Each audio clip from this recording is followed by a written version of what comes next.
ದೇವೇಗೌಡರ ಭವಿಷ್ಯಗಳನ್ನು ಹೇಳಿ. ಯಾವಾಗ ಕುಂಭರಾಶಿಗೆ ಶನಿ ಪ್ರವೇಶ ಆಗಿದ್ದನು 2.5 ವರ್ಷಕ್ಕೆ ಹಿಂದೆ, ಅವ್ರದ್ದು ಲಗ್ನ ಕರ್ಕಾಟಕಕ್ಕೆ ಅಷ್ಟಮ ಸ್ಥಾನದಲ್ಲಿ ಶನಿ ಸಂಚಾರ, ಮರಣ ಸಮಾನ ಯೋಗ. ಅಂತಹ ಮಹಾನ್ ವ್ಯಕ್ತಿಗೆ ಇಂಥದ್ದೆಲ್ಲ ದುರಂತಗಳು ಬಂದರೆ ಬೇರೆ ಅವರಿಗೆ ಕಾಯಿಲೆ ಬರಬೇಕಾಗಿಲ್ಲ.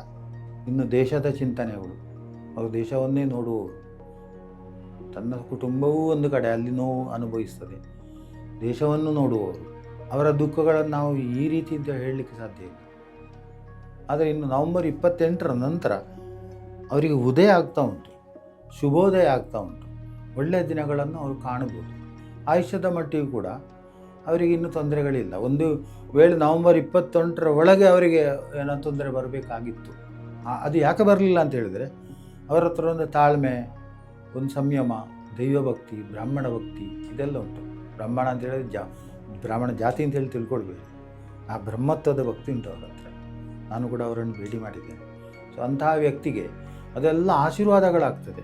ನಮ್ಮಂಥವ್ರಿಗೆ ಖುಷಿಯಾದರೆ ನಾವು ಅದು ಇಟ್ಟಿರಲ್ಲಪ್ಪ, ಅದು 100 ವರ್ಷ ಇಟ್ಟಿರು ಅಂತೇಳಿ ನಾವು ದೇವರ ಪ್ರಾರ್ಥನೆ ಅದೆಲ್ಲ ಅವರಿಗೆ ದೇವರಿಗೆ ಹೋಗಿ ಸಮರ್ಪಣೆ ಆಗ್ತದೆ. ಆಗ ಇವರ ಆಯುಷ್ಯ ವೃದ್ಧಿ ಆಗ್ತದೆ. ಹಾಗಾಗಿ ನವೆಂಬರ್ 28ರ ದಾಟಿತು, ಇನ್ನವರಿಗೆ ಸಮಸ್ಯೆಗಳನ್ನು ನಾವು ಹೇಳಲಿಕ್ಕೆ ಸಾಧ್ಯ ಇಲ್ಲ.